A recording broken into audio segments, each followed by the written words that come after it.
Hello, my friends. How you doing? What's going on? I want to talk to you today about the importance of going out of the house. You know, you are around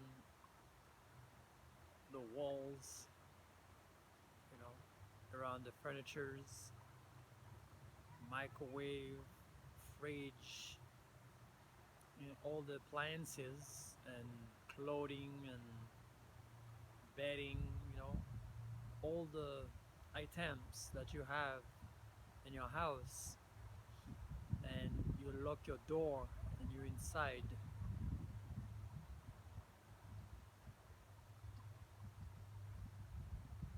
You know, your body is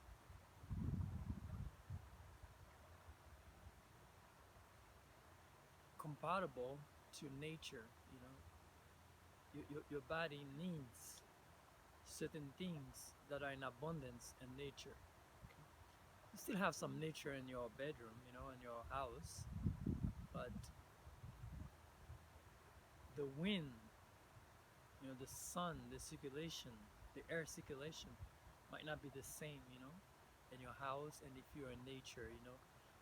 Now, I'm sitting here in some rocks by the water.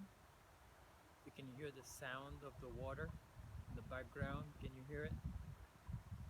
Yes. And the sun. You can feel the sun on my skin.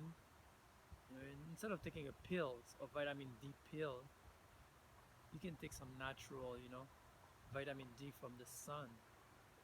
And also a lot of other vitamins that you can get from nature, because the wind bring a lot of nutrients that are really good for your body and for your mind, kind of like quiet the mind.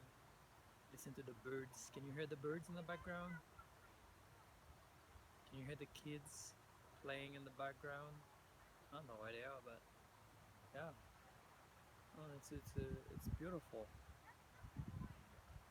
Yeah, it's really beautiful to be here by the water and just sitting in a blissful state. Yes, yeah. You can just sit down on a rock, by the water, and you're in the blissful state in this present moment right now, not thinking about what happened in the past, not thinking about anything that happened in the future, but fully here in this present moment, enjoying the scenery, enjoying life. Namaste, my friends. Yes, even if you are already inside and outside of the house at the same time, you can bring your body to nature.